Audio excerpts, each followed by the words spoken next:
आज हम जो बनाने वाले हैं इसकी प्रोसेस थोड़ी लंबी होती है, लेकिन अगर आपने एक बार इसे बना लिया तो आप भी इसके फैन हो जाओगे। इसके लिए मैंने यहाँ पर आधा कप ब्लैक उड़द दाल, एक बड़ी चम्मच राजमा और एक छोटी चम्मच चना दाल ली है। अब आता है बहुत बड़ा टास्क, क्योंकि हमें इसको हाथों से रगड़ रगड़ कर 4 से 5 बार धोना पड़ता है। आप देख सकते हो यहाँ पर पानी कितना गंदा हो गया है।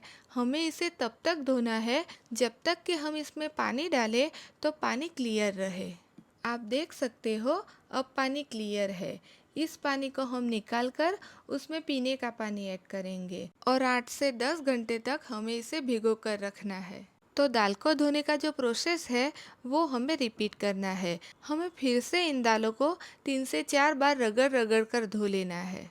फाइनली हमारा ये टास्क अब कंप्लीट हो गया। आप देख सकते हो दाल का कलर भी ग्रीन हो गया है और उसमें थोड़ी सी साइन आ गई है। तो अब हम इसे बॉईल करने रख देंगे। इसमें ऐड करेंगे 3-4 लहसुन की कलियां, 1 चम्मच जितना काश्मीरी रेड चिली पाउडर और थोड़ा सा नमक। अब हम पानी ऐड करेंगे।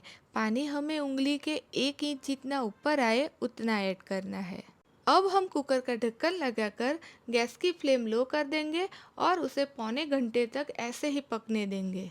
जब तक ये दाल पक रही है मैं यहाँ नान की तैयारी भी कर लेती हूँ। कुकर भी रूम टेम्परेचर पर ठंडा हो गया है। अब हम दाल को चेक कर लेते हैं। देखो ये बहुत अच्छी तरह से पक गई है। अब हम एक मैसर की मदद से इसे थोड़ा थोड़ा मैश कर लेंगे। हमें इसे बहुत ज़्यादा मैश नहीं करना है। मैंने यहाँ पर राजमा के जो छिलके आते हैं वो निकाल लिए हैं। तो चलिए अब हम एक पैन में 2 चम्मच जितना बटर और थोड़ा सा ऑयल ऐड करेंगे। एक बड़ी चम्मच लहसुन अदरक की पेस्ट को हमें 1 मिनट तक लो फ्लेम पर भून लेना है। अब हम इसमें 2 चम्मच काश्मीरी रेड चिली पाउडर और थोड़ा सा गरम मसाला ऐड करेंगे। मसालों को आधी मिनट तक पकाएंगे और मैंने यहाँ पर जो 3 टमाटर की प्यूरी बनाई थी वो भी ऐड कर देंगे। अब हम थोड़ा सा नमक ऐड करेंगे और इस प्यूरी को ऑयल सेपरेट होने तक पका लेंगे। अब बॉईल की हुई दाल ऐड करेंगे और थोड़ा सा गर्म पानी भी ऐड कर देंगे। अभी दाल की कंसिस्टेंसी ऐसी पतली होनी चाहिए, क्योंकि हमें दाल को और आधे घंटे तक पकाना है। आप देख सकते हो हमारी दाल अब गाढ़ी हो गई है। बस हमें बिल्कुल ऐसी ही कंसिस्टेंसी चाहिए। अब हम इसमें भुनी हुई कसूरी मेथी का पाउडर ऐड करेंगे, थोड़ा सा गरम मसाला, 1 बड़ी चम्मच जितना बटर और अमूल की फ्रेश क्रीम ऐड करेंगे। आप यहाँ पर घर की मलाई भी यूज़ कर सकते हो। तो बस अब हमें इन सबको अच्छे से मिलाकर गैस की फ्लेम ऑफ कर देनी है। आप देख सकते हो हमारी दाल मखनी कितनी क्रीमी लग रही है।